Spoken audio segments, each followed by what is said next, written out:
Muito boa tarde, bem-vindo a todos. Hoje damos continuidade ao nosso ciclo de videoconferências com reflexões sobre turismo versus Covid-19. Sou Edna Mendes, diretora da Basel Solution e promotora deste ciclo de videoconferências. Hoje apresentamos a conferência sobre património cultural como fator impulsionador do turismo no contexto pós-Covid-19, caso da região Santiago Norte. O nosso orador hoje é o Dr. Jair Fernandes. Muito boa tarde. Boa tarde. Dr. Jair Fernandes é presidente do Instituto de Património Cultural de Cabo Verde, é doutorando em História e Estudos de Património, mestre em Arqueologia e Património, pós-graduado em Turismo Cultural e licenciado em História com variante em Arqueologia. Ele foi curador da Cidade Velha, o Património Mundial da Unesco, ex-diretor da Salvaguarda do Património do Instituto do Património Cultural e docente da Universidade GMPG de Cabo Verde, entre vários outros projetos que o Dr. Jair participou. Agradeço a sua participação, Dr. Jair, e espero que essa videoconferência seja uma oportunidade de discutirmos juntos a retoma do turismo, tendo em conta as restrições que ainda vigoram, não é? E que, infelizmente, não sabemos ao certo até quando vão permanecer. E qual o papel que a cultura pode vir a ter com particularidade na região de Santiago. Bom, antes de mais, eu que agradeço aqui a oportunidade de partilhar aqui algumas reflexões, não só do ponto de vista técnico ou científico, mas também numa perspectiva operacional. Quer dizer, todo o mundo se depara hoje em dia com um contexto sanitário imprevisível, preocupante na perspectiva social, sanitária, higiênica, em certa medida, mas também económico-financeira, com impactos, como todos sabem, um tanto quanto imprevisível. Primeiro, por um lado, para um país como Cabo Verde, cuja economia se assenta basicamente no turismo, estamos a falar de quase 24% do produto interno bruto, não deixa de ser complicado, não só por causa dos serviços conexos, digamos assim, ao turismo, nomeadamente as viagens, o transporte, os serviços, sobretudo de hoteleiros e de restauração, mas também, por outro lado, o impacto na empregabilidade que o turismo tem e representa aqui para a economia cabo-verdiana. Mas julgo que é um momento muito interessante e oportuno para podermos aqui reinventar e diversificar a nossa economia. Exatamente. E se existe algo que define um país, não é? Que torna único, é a cultura, não é? Diferentemente do turismo sol e praia, não é? Onde a motivação, não é, principal é o descanso, o turismo cultural, o turista vem mais conhecer a cultura, a população, não é? Conhecer as pessoas num lugar, saborear um prato, escolher as costumes, não é? E a primeira pessoa agora vai ser um pouco diferente, não é? Acredita, Dr. Jair, que a cultura possa vir a ser utilizada para superar o coronavírus? Bom, nós temos estado a fazer um trabalho muito meticuloso, um trabalho muito bem sistematizado no setor cultura no seu todo. Basta ver toda a dinâmica à volta empreendida, neste caso, pelo Ministério da Cultura e das Indústrias Criativas, com cada um dos seus subsetores, até aqui o património cultural enquanto subsetor, com a vertente não só material, mas também os próprios museus. Esta perspectiva de trabalho, por um lado, visa criarmos aqui as bases científicas, as bases técnicas para a sua proteção, para incluir, como tem estado a divulgar, o património na agenda pública, na agenda política, mas também, por outro lado, ter aqui o património como uma das alavancas do desenvolvimento sustentável para o país. Em termos de proteção, é importante dizer aqui que ainda este ano, mesmo durante o quadro de estado de emergência que acabamos de viver há dias, de sair há dias, melhor dito, conseguimos aqui produzir alguns textos normativos, nomeadamente a atualização da Lei do Património, que é o novo regime jurídico do património cultural, revogando o documento que existia há 30 anos e que não acompanhou as dinâmicas societais, as dinâmicas económicas aqui do país, e a própria evolução espacial, digamos assim, urbanístico e não só. Por outro lado, como disse há pouco, também foi o nosso trabalho tem visado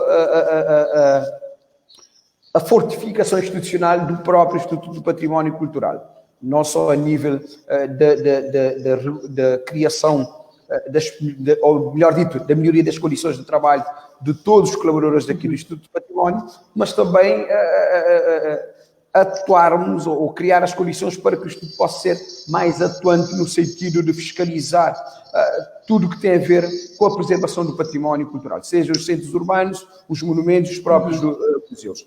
Por outro, este trabalho alicerçado não só na consolidação institucional, na criação das condições normativas para uma efetiva atuação, a nossa pretensão, como disse há pouco, é posicionar o setor património cultural enquanto um dos setores pilares, digamos assim, na própria reestruturação económica aqui de Cabo Verde.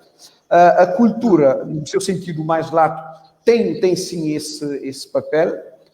Podemos aqui apontar o caso dos festivais, das festas de Romaria, algo que podemos desenvolver mais à frente, mas também dos próprios museus, que paulatinamente têm se posicionado como um grande atrativo para o turismo aqui em Cabo Verde. Um dado não menos importante, que não deixa de ser também algo muito relevante, sobretudo para as sociedades mais desenvolvidas, é o acesso aos bens culturais. Esse tem sido o nosso trabalho, basta vermos os números das escolas que visitam os museus, que visitam a Cidade Velha, que visitam este campo de concentração de Tarrafal, para termos a percepção da necessidade de se formatar o património cultural, não só no seu sentido mais restrito do termo, que é a preservação e a conservação, mas também como um setor capaz de servir a sociedade civil no seu todo e determinados setores da vida económica e social do país.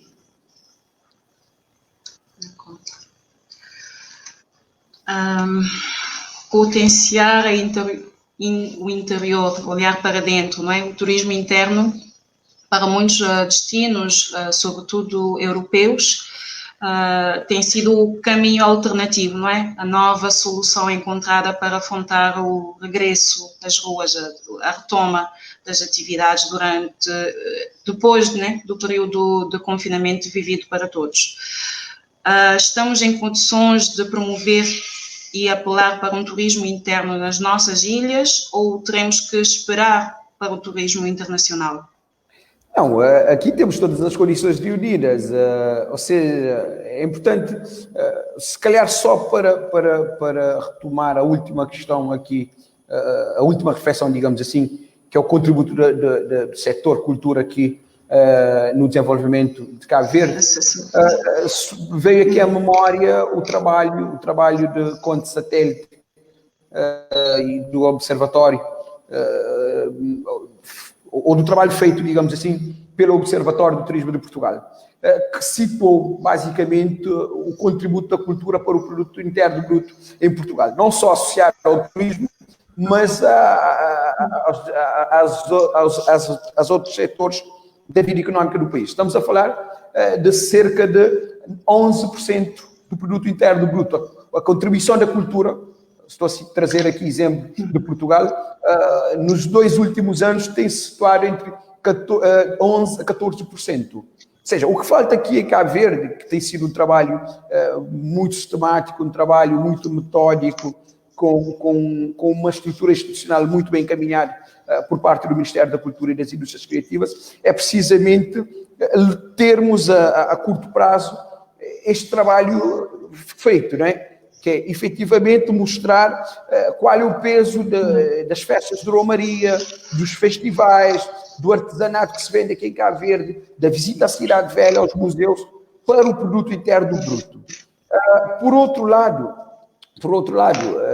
é importante termos em linha de conta as práticas dos outros países, ou seja, Portugal, Brasil sobretudo, que no ano passado elegeu o ano do património mais turismo, acabou por antecipar um pouco a necessidade de terem esta dinâmica, movimentar ou criar uma dinâmica interna à volta dos seus recursos patrimoniais.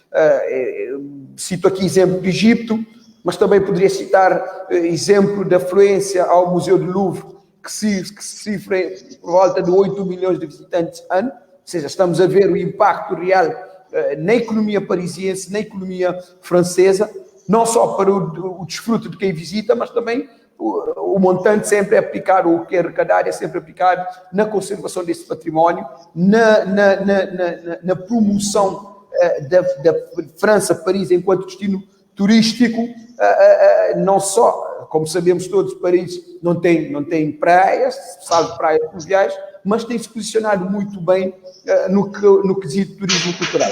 Vou citar Paris para não citarmos aqui outras paragens que também têm apostado muito numa movimentação interna, fazendo com que, por um lado, os nacionais conheçam efetivamente o seu território e, por outro lado, diversificar a oferta relativamente ao turismo doméstico.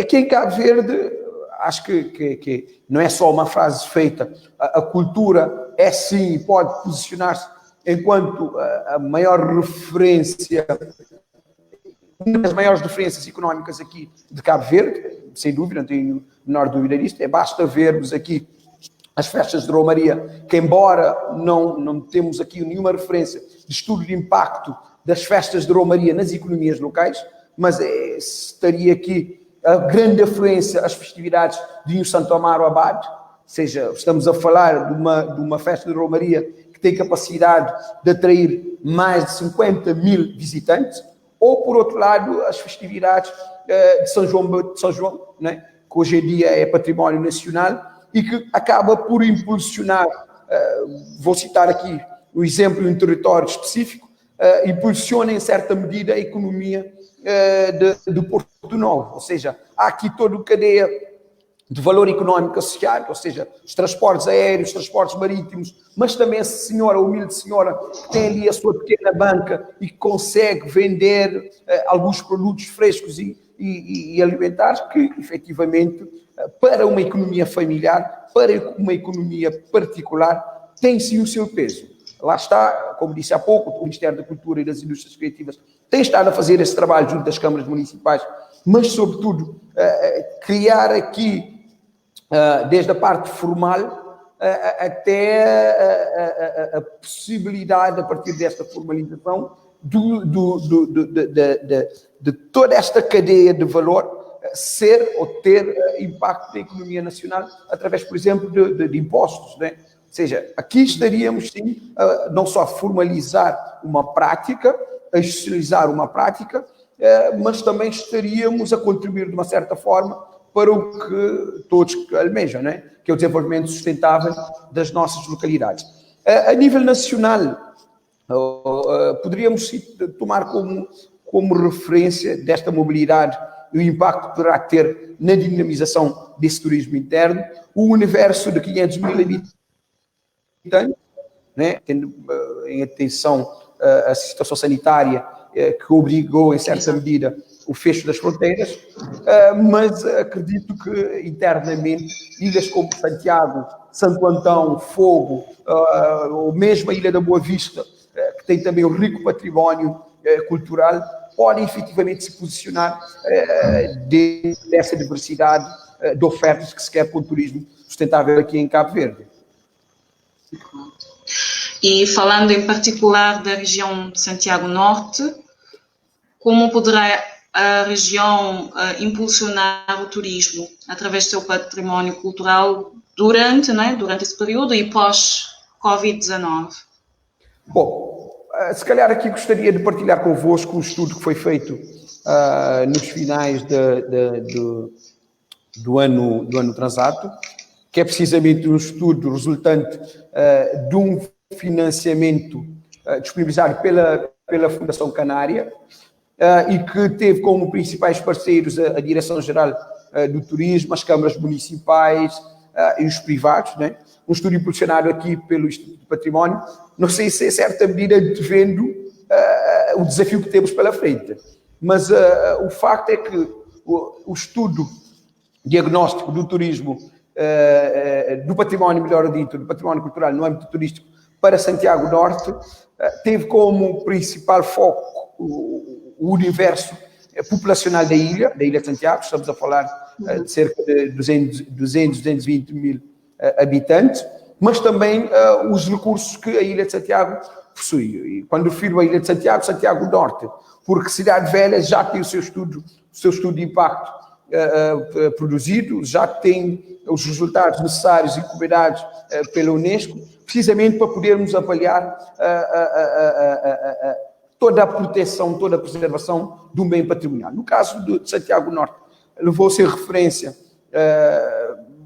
todos os municípios, mas acabamos também por incluir São Domingos, embora pertença à região, a grande região daqui de Santiago do Sul. O estudo visou, como disse, esta possibilidade de fomentarmos aqui o turismo doméstico, porque os números são infelizmente, para a região de Santiago, a Ilha de Santiago, a região de Santiago Norte, os números não traduzem efetivamente todo o potencial que a Ilha de Santiago tem. Se levarmos em linha de conta os dados estatísticos disponibilizados pelo Instituto Nacional de Estatística, a Ilha de Santiago teve, em termos de demanda, representa cerca de 11,5% no cômputo geral de Cabo Verde. Embora sendo uma ilha de múltiplas ofertas, desde o turismo urbano, o turismo de negócio, até o turismo cultural, turismo religioso também em certa medida, embora sendo um nicho do turismo cultural, mas também o turismo balnear no seu sentido mais amplo do termo, né? Agora, o que é que efetivamente todos esses atrativos, todas essas potencialidades trabalhadas em atrativos e recursos para os territórios, representa na prática para a economia da ilha, para a economia da região?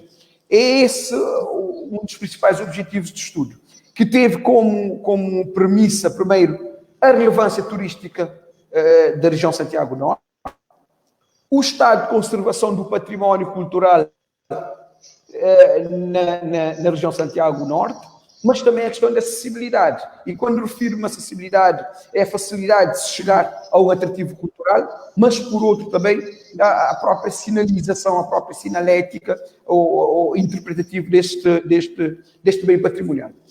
Conseguimos, com o estudo, produzir aqui algumas pistas que podem ser aproveitadas pelas câmaras municipais no futuro próximo. Por exemplo, a criação de roteiros temáticos. Né? Só na Ilha de Santiago, na região de Santiago Norte, conseguimos aqui produzir cerca de 6 roteiros temáticos, levando em consideração todo o património construído, o património imaterial, mas também o próprio modo de viver das comunidades. Ou seja, aqui o importante é criar aqui todo um turismo de experiência, todo um turismo comunitário à volta dessas potencialidades que os territórios disponibilizam. Só para termos deixa-me ver se é possível partilharmos aqui se é possível partilharmos aqui esse estudo, né, para termos aqui a percepção, a real percepção do que é que estamos efetivamente a falar, ver esses roteiros, mas sobretudo ver como é que aqui, esses bens, para além de estarmos a falar de bens municipais, mas também oferecem a possibilidade de criarmos rotas intermunicipais, o que não deixa de ser algo extremamente importante. Vou tentar aqui partilhar o documento, não sei se é possível. Acho que sim. É só aumenta o zoom. Acho que podemos. Ok, deixa-me só. Na imagem. É um PDF, sabe? Sim, é um documento PDF. É só. Clica aumentar o zoom. Primeiro. Ok. Já tenho. Consegue-se ver? Sim, exato, sim. Ok. Temos aqui o estudo. O estudo diagnóstico de valorização cultural no âmbito turístico, integrando aqui componente imaterial e imaterial e inclusive os museus. É importante frisarmos aqui que desde a somada com o Museu Norberto Tavares até o Tarrafal com o Museu, o ex-campo de concentração de Tarrafal, que é o Museu de Resistência, também podem oferecer um turismo diferenciado, passando pela musealização em sítio de determinados bens. Por exemplo, as igrejas que estão sendo reabilitadas, até a experiência da aldeia dos rebelados enquanto espaço musealizável. Vou colocar diretamente o exemplo prático de uma dessas rotas temáticas de relevância, por exemplo, só no caso da Somada, Santa Catarina Somada, o estudo permitiu, na questão dessas rotas temáticas, o estudo permitiu contabilizar o tempo, não se conseguir daqui da praia, mas também, lá está, a possibilidade de criação de rotas intermunicipais. Por exemplo, uma pessoa que sai daqui da praia até chegar a Somada, né, visitando as principais referências patrimoniais da Somada, desde a Igreja Nacional de Fátima, Centro Cultural Norberto Tavares, o mercado municipal, a Olaria de Fonte Lima, a Igreja de Santa Catarina, hoje em obra, o Museu da Tabanca, Grutas de Águas Belas, até o Monumento de Revolta de Ribeirão Manuel, gasta em média cerca de 5 horas e meia. Ou seja, estamos a ver aqui claramente, como disse há pouco, esse estudo oferece esta possibilidade de se criar rotas municipais, mas também rotas intermunicipais devidamente sinalizadas, com possibilidade de desenvolvermos aqui outros segmentos complementares ao turismo cultural e ao turismo religioso. Refiro-me, por exemplo, a turismo de natureza. O interior de Santiago tem essa possibilidade de oferecer. E trago aqui o exemplo, já devidamente trabalhado, rotas e ações para serem desenvolvidas em cada um desses produtos turísticos.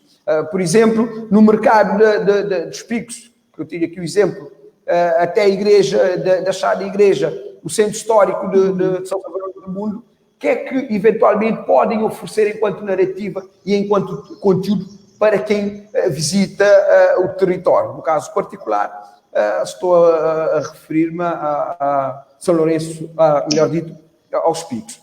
Depois outros elementos, temos também outros elementos de interesse e de relevância natural e cultural, que podem efetivamente ser aqui, como disse há pouco, um complemento ao turismo cultural e ao turismo religioso. Há pouco estive aqui a mencionar a relevância que o turismo religioso poderá ter aqui na criação de uma dinâmica interna. Só para mencionar que temos justamente neste momento, ou estamos a finalizar neste momento, a reabilitação de edifícios religiosos que constam de um grande programa que é o PRA, particularmente o eixo 4, que visa a reabilitação do património cultural, né? Histórico, cultural e religioso, em que se pode perfeitamente criar aqui um roteiro e espaços de peregrinação. Só para citar a Igreja Nossa Senhora da Luz na região de Alcatraz, que, como se sabe, desde o ponto de vista histórico, Alcatraz é contemporâneo à Ribeira Grande de Santiago, Cidade Velha. Igreja de Santiago Maior, que é uma das grandes referências a nível de reabilitação patrimonial. Temos aqui também as capelas do interior, umas capelas filipinas no município de São Miguel. A própria igreja de Santa Catarina, a Igreja Abaixo, que também, do ponto de vista simbólico e identitário, é o ex-libris para quem é do interior de Santiago e particularmente de Santa Catarina.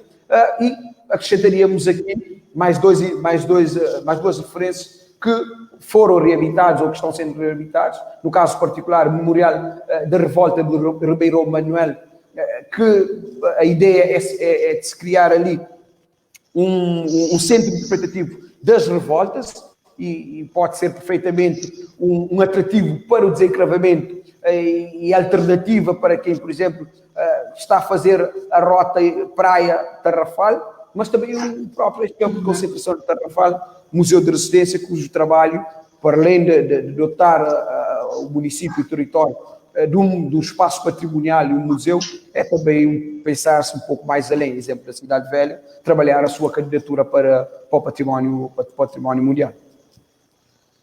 Ok. Bem, a reabertura, não é? Faseada da economia, do turismo, da cultura, né?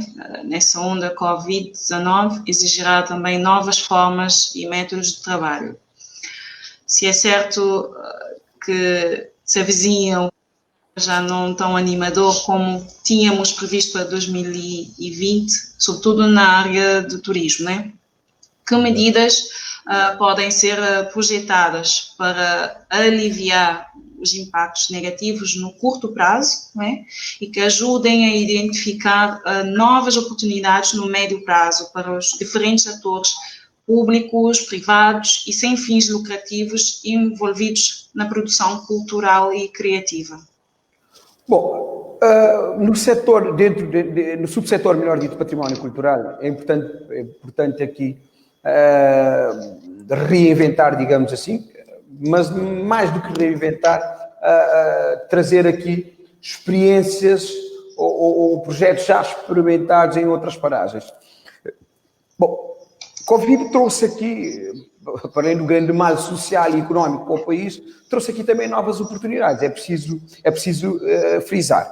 Por exemplo, no caso dos museus, tivemos uma experiência muito animador, né? Muito animador, embora, como disse há pouco, é uma situação, infelizmente, que acabou por estagnar a boa dinâmica que já tínhamos estado a vender. Mas no caso dos museus, basta vermos que durante este tempo, aliando o património, os museus, às novas tecnologias, conseguimos criar aqui projetos a partir das inovações tecnológicas sumamente importantes e que tiveram um grande impacto nas comunidades. Refiro-me, por exemplo, às visitas virtuais no Museu do Sal, no Museu Etnográfico da Praia, no Tarrafal e no Museu da Tabanca em Santa Catarina. Só para dizer que num espaço temporal de 10 dias recebemos ali, nessas visitas virtuais, quase 5.000 visitantes. Ou seja, não deixa de ser também uma oportunidade para se publicitar novas ofertas e novos serviços dos próprios museus. E por que não, e seguir o exemplo do Louvre e outros grandes museus a nível internacional, melhor dito, a venda de todo o merchandising associado via internet, utilizando essas novas plataformas, por um lado. Por outro, quando se fala no reinventar da economia, seja para o Estado, seja para as empresas, mas para a própria sociedade civil, é preciso também termos a noção, no caso particular desse subsetor património cultural, que só se vende, permita-me este termo, ou só se promove o que efetivamente se conhece. Ou seja, trazendo aqui, se calhar pode ser uma analogia que pode ser aplicada, sim, mas não digo que seja despropositado. Cuba, nos finais da década de 80, proibiu a saída dos cubanos do país se, no caso deles, dele não comprovar que efetivamente a pessoa conhece Cuba.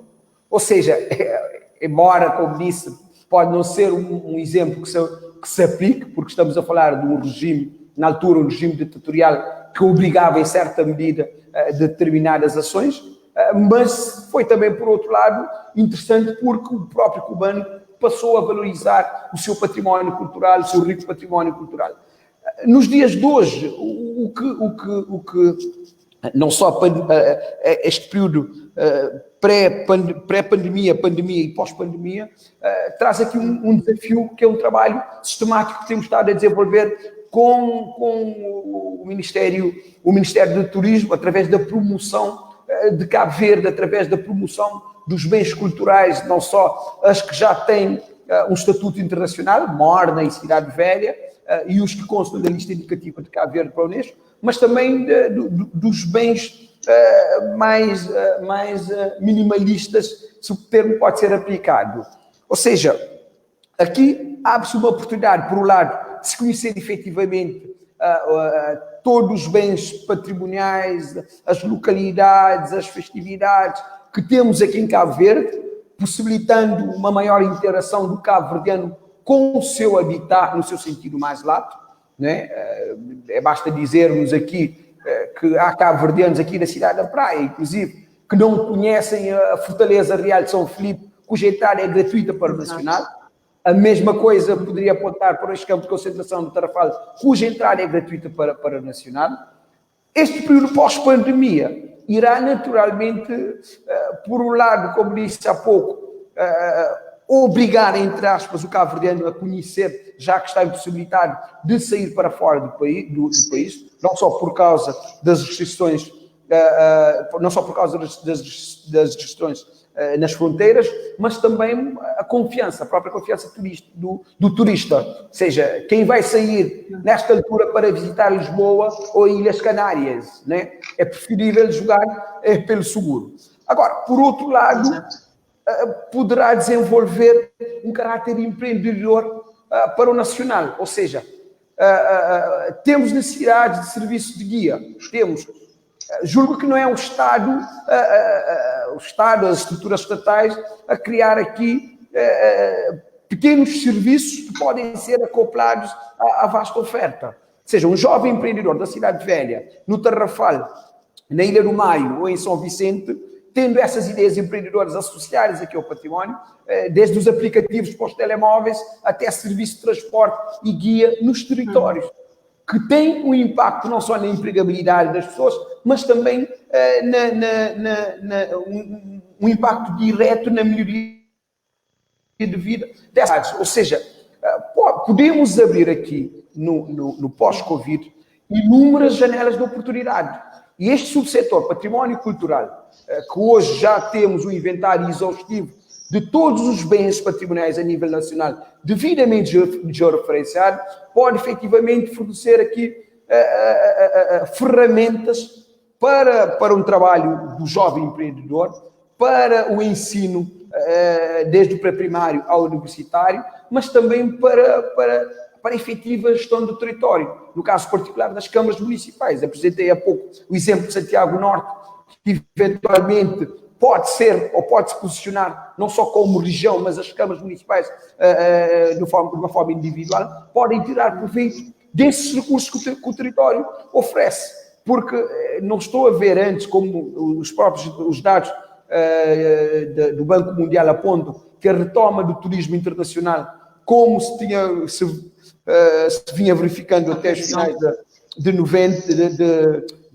2019, a previsão é só para segundo semestre de 2021. Ou seja, estou em crer que, tendo as condições aqui reunidas, não só a nível de transporte, de acesso, acessibilidade, mas também do efetivo conhecimento desses potenciais, aqui o setor privado, nomeadamente toda a cadeia produtiva, cadeia económica produtiva à volta do turismo, tem que ter as agências, os operadores turísticos, os hotéis a nível nacional, tem que ter um papel muito mais proativo, muito mais proativo, porque não é que o papel do Estado já está esgotado, muito pelo contrário, mas há um trabalho evidente, há um trabalho com ganhos e resultados, mas também que tem de ser impactante nos territórios onde esses trabalhos foram desenvolvidos. De acordo. E, sobretudo, já agora acrescentando, passamos de uma previsão de crescimento de 3-4% para uma queda a nível de porcentagem de 80% nas viagens para o 2020. Era uma previsão bem interessante, era todo o plano, mas pronto, agora é o momento disso, de retomas. Se parecer bem, vamos ver algumas questões nos comentários, Dr. Jair. Ok. Para irmos respondendo, se parece bem. Deixa-me só ver um momento.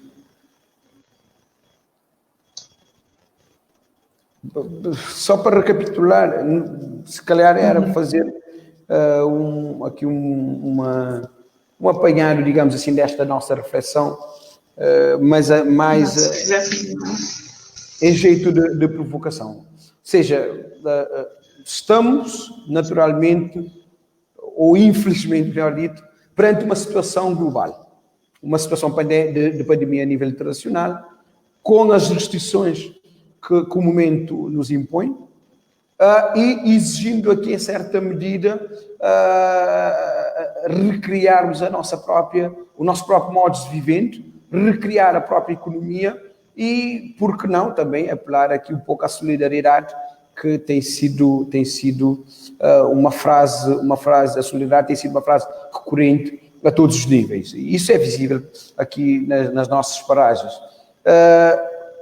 Como disse, a jeito de provocação, estimular aqui, mas desafiar a sociedade civil, por um lado, em ser partícipe neste regenerar da vida social e económica, mas também o próprio setor privado. Como tive a oportunidade, durante esta nossa conversa, de apresentar aqui inúmeros potenciais, ou alguns dos inúmeros potenciais que Cabo Verde, as ilhas aqui no arquipélago podem oferecer, né? Se refiro aos recursos endógenos, mas também, por outro lado, acaba por ser desafiante para as próprias câmaras municipais, ou seja, uma Câmara Municipal cuja aposta é o turismo tem que ser diferenciador relativamente ao seu vizinho. Ou seja, não pode pensar no turismo sol e praia, ou no turismo de montanha, ou no turismo cultural, sabendo que o seu vizinho ao lado também envereda pela mesma aposta. Tem a mesma aposta. Exatamente. O que sim podemos aproveitar são as sinergias, criar aqui produtos, mas também atrativos territoriais diferenciador, mas ao mesmo tempo complementar.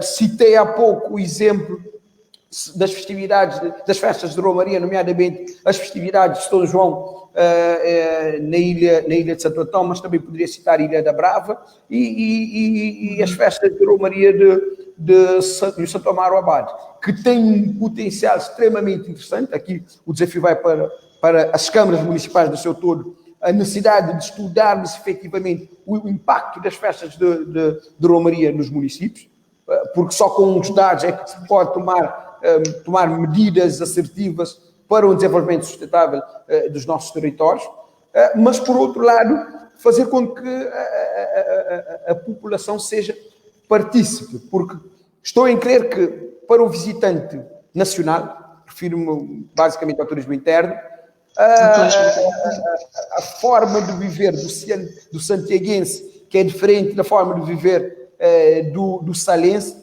pode ser um atrativo pode ser um atrativo extremamente importante e que tem impacto direto nas famílias.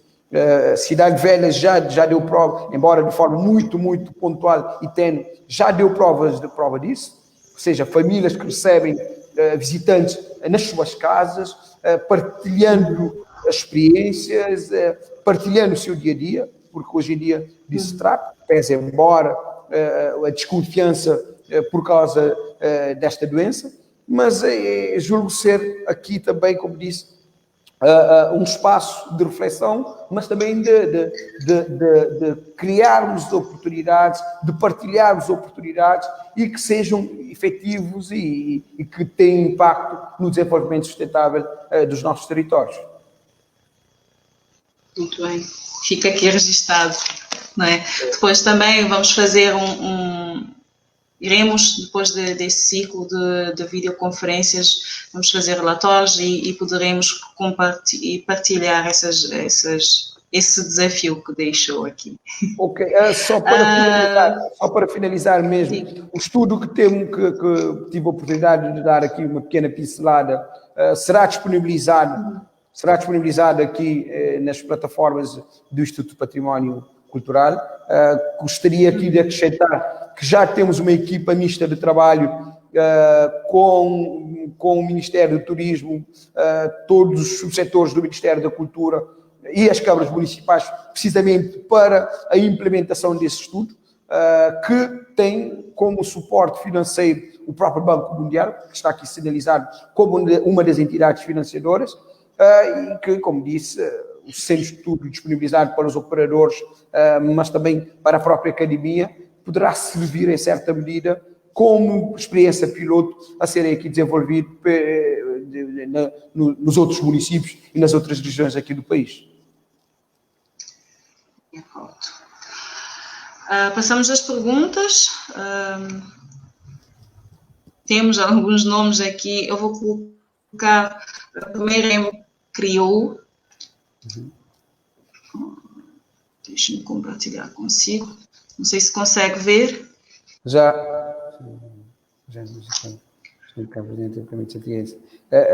aqui, não sei se a resposta terá que ser em crioulo ou... Em crioulo, passamos ao crioulo. Ok. Bom, não sei, eu posso continuar em português, conforme... se calhar o universo que agora bom, a questão colocada foi efetivamente em crioulo, mas pronto, vou responder em crioulo.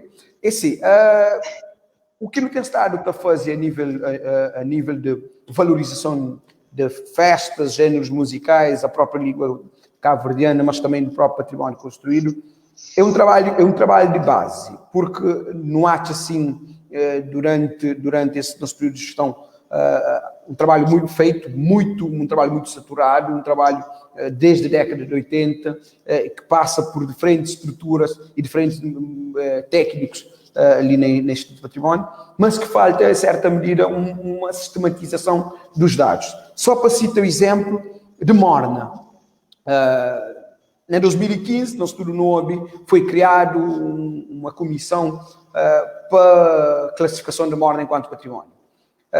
Na 2018, 2018, prévio à montagem do dossiê, no bem verifica, mas tem elementos que a exigência do Unesco, que a exigência técnica para quem lida nessa área ali, e que tinha sido cumprido, nomeadamente o inventário. No caso particular de Funaná, não tem que saber de onde que Funaná vem, espaços de Funaná, evolução que Funaná teve, desde simples gaita, cofero, até a introdução de instrumentos eletrónicos, mas também ser representatividade a nível nacional. Não é? Embora ele é praticado mais na Ilha de Santiago, mas no Sadima, hoje em dia, por exemplo, na Ilha de Boa Vista, onde não tem teu santiaguense, Funaná também é tocado nesses moldes mais tradicionais e sem fala na diáspora. Ou seja, também para além de Morna, dá-se exemplo de Tabanca. Hoje em dia não pode falar do inventário de Tabanca, porque desde 2017 no tem estado de trabalho com grupos de Tabanca, um inventário comunitário e participativo para poder legitimar até não chega o que não chega hoje, que é a classificação da Tabanca enquanto património nacional e já um projeto um pouco mais além, que é a preparação de ser candidatura ao património da humanidade. No caso de Funaná, não tem assim no nosso portfólio esse trabalho ali, que tem que ser sempre um trabalho complementar. Por exemplo, quem fala de Funaná, ele tem que falar de batuco. Não só enquanto expressão artística genuinamente cabo-verdiana, mas também uma prática cultural que, em termos territoriais, tem um espaço onde está manifesta. A mesma coisa em relação a Funaná. Não sei bater ali sim na Ilha de Santiago, câmaras municipais que têm tido iniciativas à volta de determinados géneros musicais, ainda cita a Câmara Municipal de Santa Cruz com o Conselho de Três Ritmo, na onde que tem um trabalho muito aturado à volta desse género musical, mas que é apenas a parte visível, ou seja, subpalco, atuações ou gravações do grupo. Ou seja, falta esse trabalho de sistematização, que começa por um inventário exaustivo, em que a comunidade Funaná, no Tachomalci, comunidade Funaná, praticantes, espaços, mas também a conjugação de próprios instrumentos que não tem que ser mais ativo, participativo e lá está, ou que não está para pedir desvalorização, que seja apenas uma valorização simbólica voltada para os palcos. Né? E tem que ser uma valorização desde a sua essência, que começa a se manuflar com o seu efetivo conhecimento a partir do inventário. Licíndia faz um link, faz também um link com o turismo. Naturalmente, essa experiência ali também tem ele com Morna. Gosta sim, nos tem condições de fala na projetos que te alavancam Morna enquanto género musical, enquanto prática social.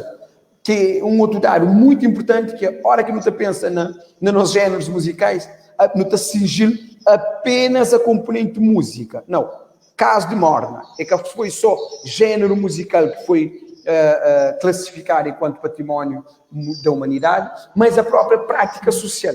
Não está falando Morna, está no nascimento, sete guarda-cabeça, até morte, porque hoje em dia também funeral é acompanhado de morte, ou seja, de Morna. Ou seja, não se está falando de uma prática social. O mesmo exemplo pode ser aplicado no caso de Funaná.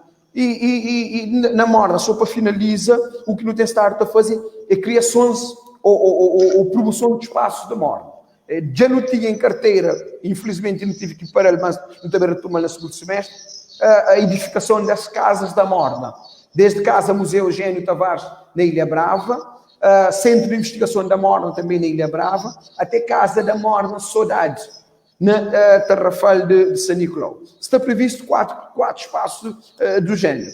Acredito que, para botar um narrativo e um conteúdo científico, na caso particular da promoção da Funaná no interior de Santiago, ou na Cabo Verde, do seu todo e diáspora, é preciso botar também uma narrativa histórica, debruçado num trabalho científico muito sistematizado.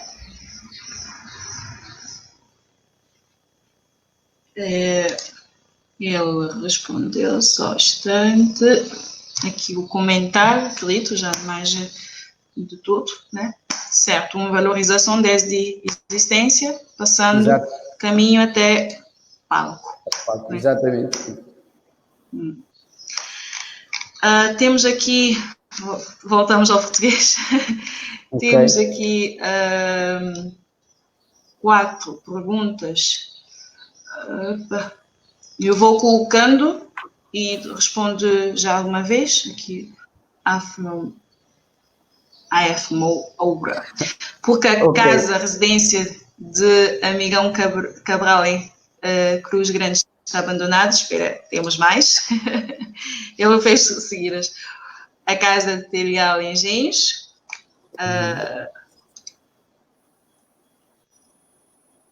A questão da sinalização a Santa Cruz. E o Miradouro Cruz Picos. Bom, não sei se quer que eu volte primeiro ou não sei. Bom, a primeira questão, se calhar no seu comentário quis mencionar Casa Amílcar Cabral na Estrada Falcão. Bom, O que temos aqui em Cabo Verde a nível de património, o que mais temos a nível de património imóvel, são edifícios religiosos. Refiro-me, por exemplo, o património edificado religioso representa cerca de 65% do património cultural cabo-verdiano. Depois temos aqui o património edificado do privado, né? E depois, assim sucessivamente, desde de bustos até edifícios de cariz militar e civil. No caso particular da Casa da Amílcar Cabral, hoje temos também um outro exemplo que pode ser apontado, que é a casa onde nasceu Baltazar Lopes. É preciso, por um lado, trabalharmos aqui não só a sua valorização na vertente patrimonial, mas também o envolver das famílias. E acho que a questão que foi aqui colocada passa, por um lado, por sensibilizar a família, envolvê-los nesse processo, vendo Cabral como, não só como uma referência de uma família em particular, mas a grande referência mundial. Para posteriormente pensarmos aqui na valorização do imóvel, seja, porque não, a ideia sempre foi a criação Casa Memória Amílcar Cabral, ainda temos um projeto devidamente trabalhado, desenhado, mas que esbarrou com a pretensão da própria família, que é legítima em certa medida, enquanto herdeiros da Amílcar Cabral, de usufruir de uma compensação justa, deixando, como disse, estas questões para um outro fórum. Ou seja, é preciso sim restituir a casa a favor do Estado, mas é preciso também compensar as famílias enquanto herdeiras. Pressuposto isto, naturalmente estaríamos em condições de falar de um grande centro de investigação à volta da figura da Amílcar Cabral, da luta de libertação nacional, da própria democracia e do que representa Cabral particularmente para o setor cultura, não é? Para o setor cultura. Acho que a questão, como disse há pouco, terá que passar forçosamente por um trabalho com os herdeiros, mobilizar os herdeiros. Citei há pouco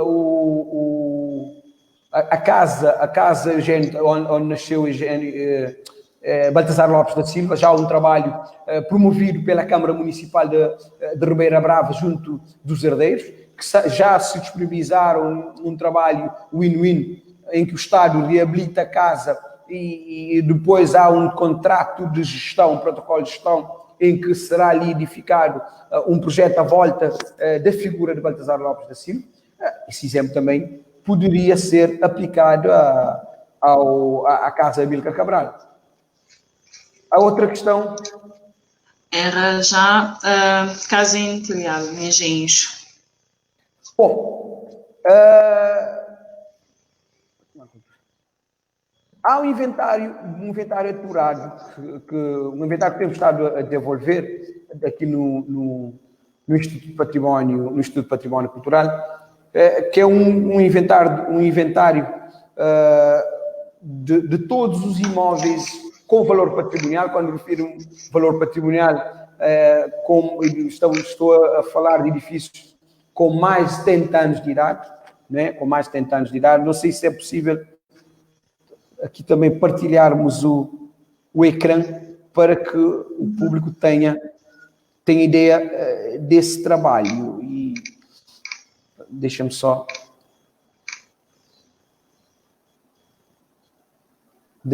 ver aqui. É um link que eu gostaria aqui de partilhar.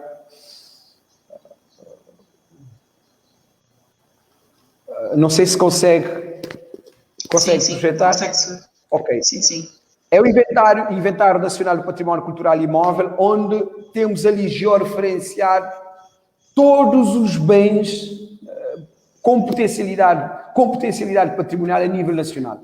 Até o momento fizemos um levantamento exaustivo de cerca de 1.100 edifícios patrimoniais, sendo que 664 já estão devidamente georreferenciados, ou seja, é uma plataforma em que o público pode aceder, consultar e ter efetivamente a ideia de um bem patrimonial que está no seu município, que está no seu território. Também temos dados estatísticos relativos por concelho, por ilha. É pena porque a internet está relativamente lento aqui. Mas basta entrar na página web do Instituto de Património, tem ali património.ipc.cv e consegue-se fazer aqui já devidamente categorizados os imóveis, né? Desde edifícios, temos ali, que se pode ver perfeitamente, 648 bens imóveis, atenção, georreferenciados, dispersos aqui por quase todas as ilhas de Cabo Verde. Por exemplo, citou, deixa-me só ver, interior de Santiago,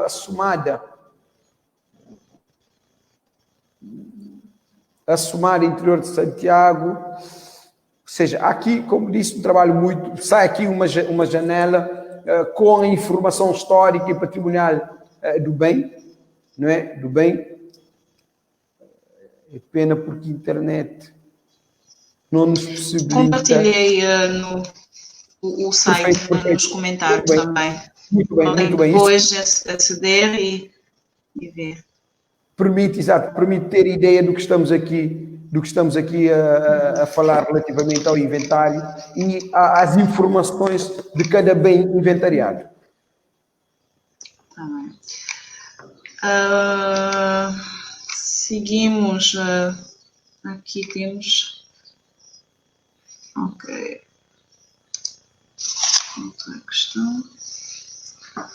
O cidadão Cabana, ele também tem quais as definições de incentivo para ocupação no centro histórico. Ele também tem outra questão. Quais as indicações de usos para imóveis obsoletos ou em condições precárias há muitos anos. Ok. E última, a requalificação está prevendo estimar a permanência de São Filipenses no centro histórico ou apenas querem investir para os turistas visitantes? Bom, vou começar pelas duas primeiras questões e se calhar a primeira é incentivo. Bom, disse logo no início que tivemos um trabalho aqui sistematizado, um trabalho muito metódico, que temos estado aqui a desenvolver aqui no Instituto de Património Cultural, em todo o sistema Ministério da Cultura e das Indústrias Criativas, que tem a ver não só com a formalização e a robustez legal das nossas atuações. Basta dizer que a antiga Lei do Património de Cabo Verde foi a última produção legal do regime anterior, ou seja, 29 de dezembro de 1990, e se levarmos em linha de conta que 91, janeiro de 91, tivemos as primeiras eleições aqui em Cabo Verde, desde 90 até 2020, não digo que não foi preocupação dos governos ou dos técnicos, mas só agora que efetivamente se trabalhou na atualização da legislação, ou seja, passado 30 anos.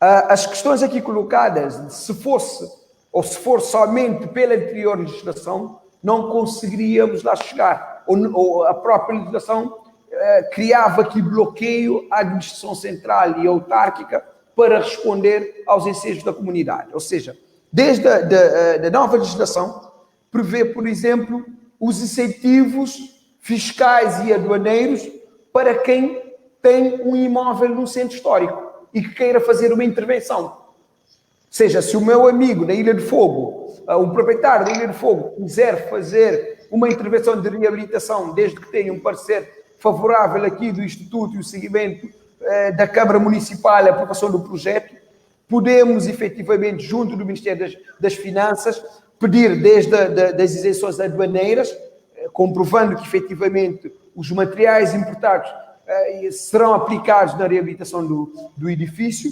até incentivos, por exemplo, para propor a classificação do seu imóvel enquanto património nacional. Ou seja, o edifício que é classificado património nacional, o Estado e o proprietário, chegando a um consenso, o Estado é obrigado, como a própria lei indica, o Estado é obrigado a participar nas intervenções a serem feitas aqui nesses edifícios. Aproveito também, já agora, se me permitirem, partilhar, não sei se é possível ver. Sim. Ok, partilhar aqui o novo regime jurídico para a proteção e valorização dos valores do património cultural, não é? E no que eu acabei agora de mencionar,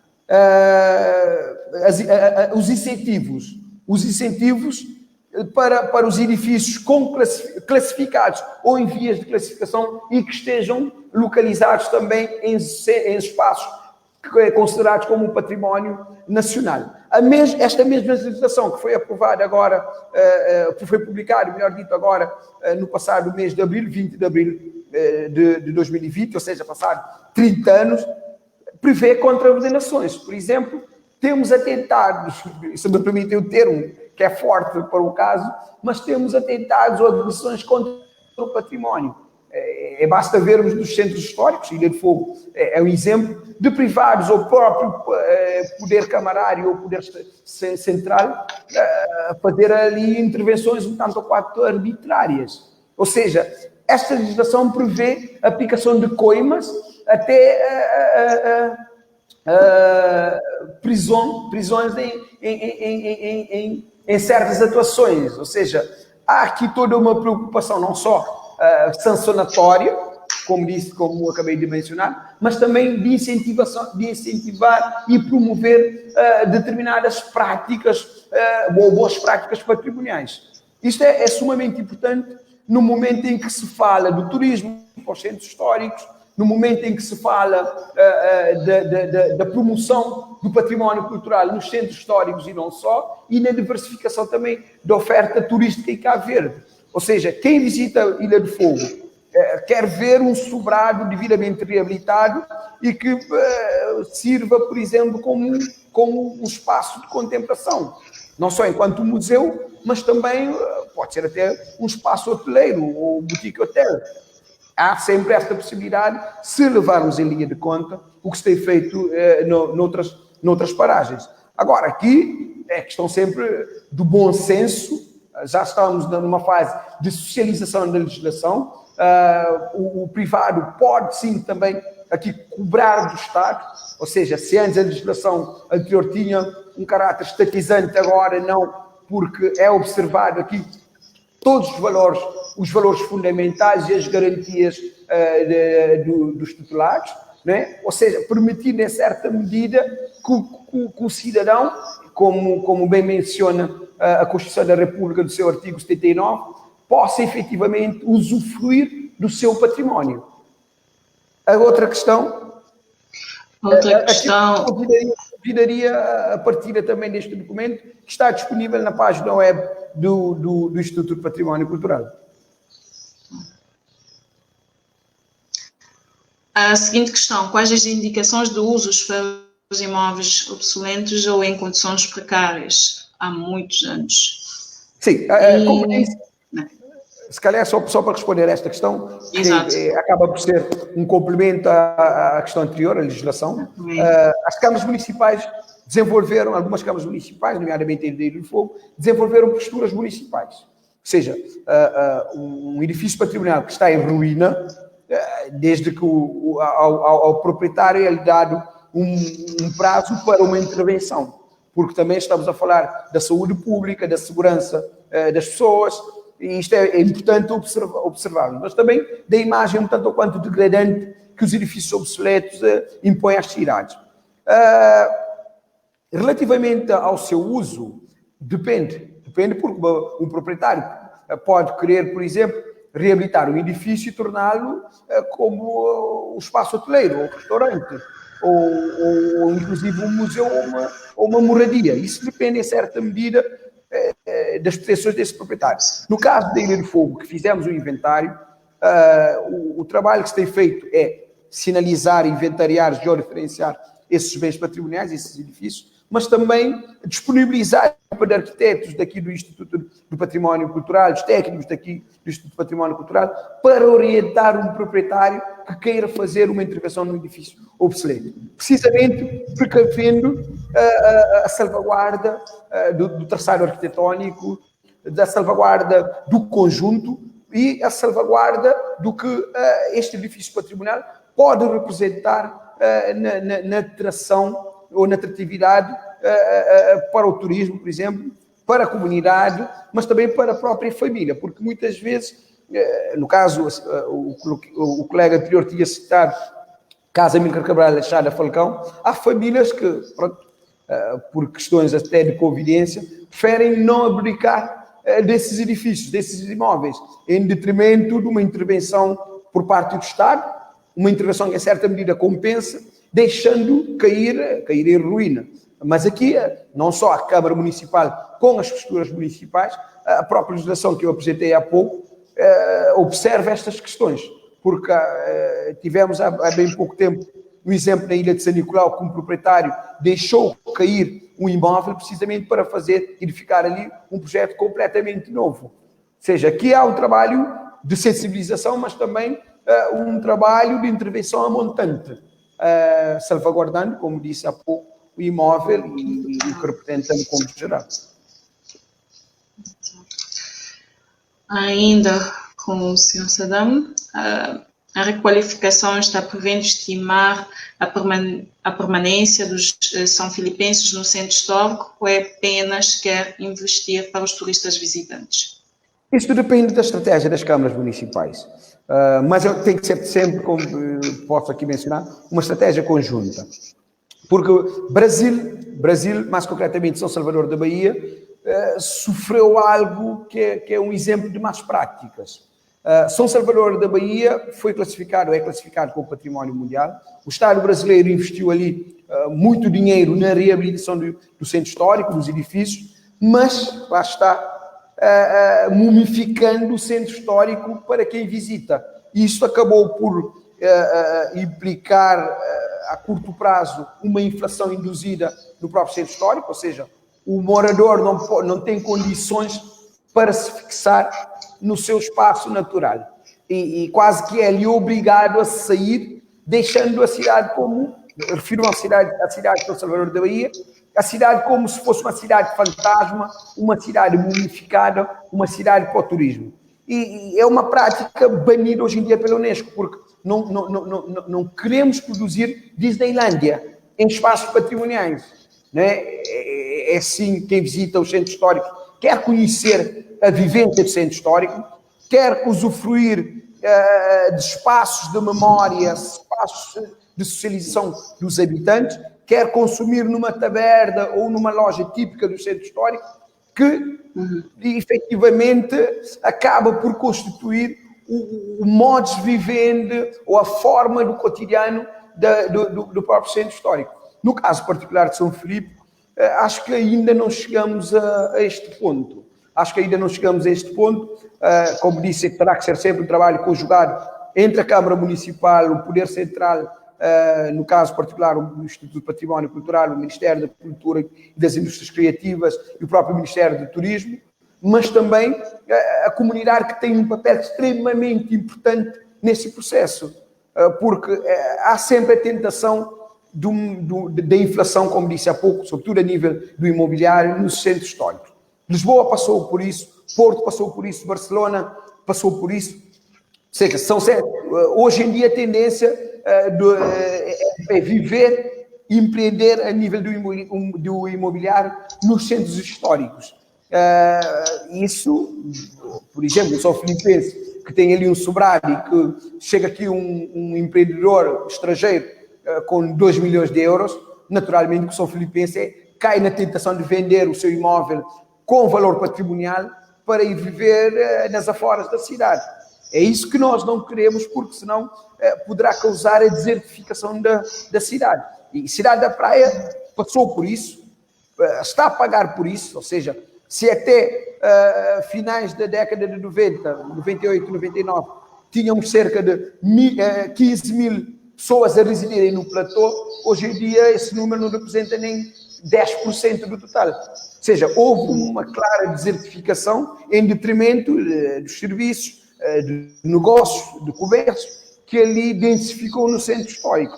E claro que não abona para uma imagem urbana, para uma imagem da cidade enquanto atrativo turístico. A nossa última questão. O Sr. Vanderlei Gomes, muito boa tarde. Gostaria de colocar a seguinte questão. Com a recente assinatura do acordo que valida a posse de um investidor sobre o património de Pedra de Lume, como ficará este património enquadrado nestas circunstâncias? Bom, coloca-me aqui uma questão que não é que não prefiro comentar, porque pronto, é um fórum apropriado para o efeito também, mas há aqui diferentes perspectivas que é preciso acautelar, que é preciso respeitar. Só para dizer, as Salinas de Pedra de Lume é hoje património nacional, está na lista indicativa de Cabo Verde para a Unesco. Há um investimento no quadro do PRA para a reabilitação de todo o complexo industrial das Salinas de Pedra de Lume, porque representa, por um lado, uma grande referência identitária e patrimonial para a Ilha do Sal, mas também a galinha dos ovos de ouro da própria ilha. Ou seja, basta ver que um turista que entra nas Salinas de Pedra de Lume paga uma entrada, tem ali serviços e produtos que consome. Isso naturalmente que terá que ter, ou tem que ter, forçosamente o impacto na melhoria das condições de vida de quem vive nas Salinas de Pedra de Lume. Refiro-me aos moradores dali da zona de Cafuru. É claro que, sendo um património nacional, é preciso acautelar muito bem, por um lado, para se poder salvaguardar um bem que é um bem de todos, né? Mas por outro também para se acautelar o usufruto, o pleno usufruto. Porque, na nossa opinião pessoal e institucional, o nacional não pode pagar, é algo que deve ser aplicado para todos os bens patrimoniais a nível de Cabo Verde, não pode pagar para visitar, não é? Mas também o próprio aglomerado populacional que temos ali junto das Salinas de Pedra de Lume pode sim funcionar como um grande atrativo, um dos grandes atrativos para quem visita a zona de Pedra de Lume. Como disse há pouco nos outros comentários, a forma de viver, o modo de viver da comunidade, o que a comunidade poderá oferecer, não só na perspectiva passiva, mas também enquanto empreendedor, para o bem patrimonial, é extremamente importante. Legitima o sentido de pertença, por um lado, por outro, acaba por ser sempre um impulso à economia familiar, à economia regional e à economia local. Ou seja, como disse, é preciso também aqui acautelar os interesses, é preciso ter, sobretudo, em linha de conta a própria comunidade. Não conheço todos, ou estamos ainda, não conheço de uma forma efetiva, mas estamos a estudar este dossiê que nos foi remetido. Há uma equipa própria, não só de técnicos do património cultural, mas também de juristas, que estamos a analisar muito bem esta situação e em tempo oportuno estaremos em condições de emitir um parecer e opinar de forma efetiva sobre o dossiê. Muito bem. Essa era a nossa última questão. Gostaria aqui de reiterar os meus agradecimentos por ter participado nessa videoconferência, Dr. Jair. Muito obrigado. Uma vez sempre mais. Disponível. Espero aqui que as reflexões que tivemos aqui a oportunidade de partilhar foram úteis, por um lado, mas também as imagens, os documentos que foram aqui partilhados sirvam em certa medida, não só para reflexões, mas também enquanto ferramentas para tomadas de decisões. Relativamente às situações, o alento que eu faço aqui aos nossos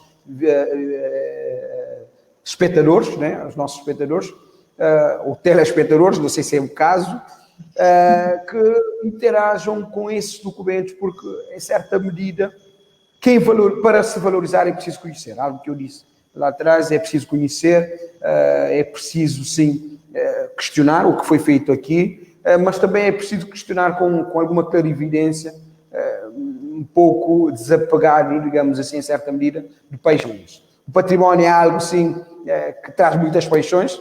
Isto demonstra o sentido de pertença, que é uma das características socioantropológicas do cabo-verdiano, mas mais do que isso, não digo que é preciso um distanciamento, porque isso é impossível, mas frieza na análise e, em certa medida, o intercalar entre o que é disponibilizado pelos técnicos, pelos departamentos governamentais responsáveis, antes de se tirar qualquer conclusão. Mais uma vez, reforço aqui a nossa total disponibilidade em participar numa conferência neste formato, atendendo ao contexto, mas também a abertura daqui da porta do Instituto de Património Cultural para todos que queiram interagir, saber informações, aconselhar em certa medida para a tomada das decisões. E esse é o nosso objetivo com esse ciclo de videoconferências. Aproveito para convidá-los na próxima, já agora, sexta-feira, dia 5 de junho, a conferência com o tema Turismo de Desconfinamento pós-Covid-19. E muito obrigada, uma boa tarde a todos. Doutor Jair, muito obrigada. E estamos juntos. Obrigado sempre, gente.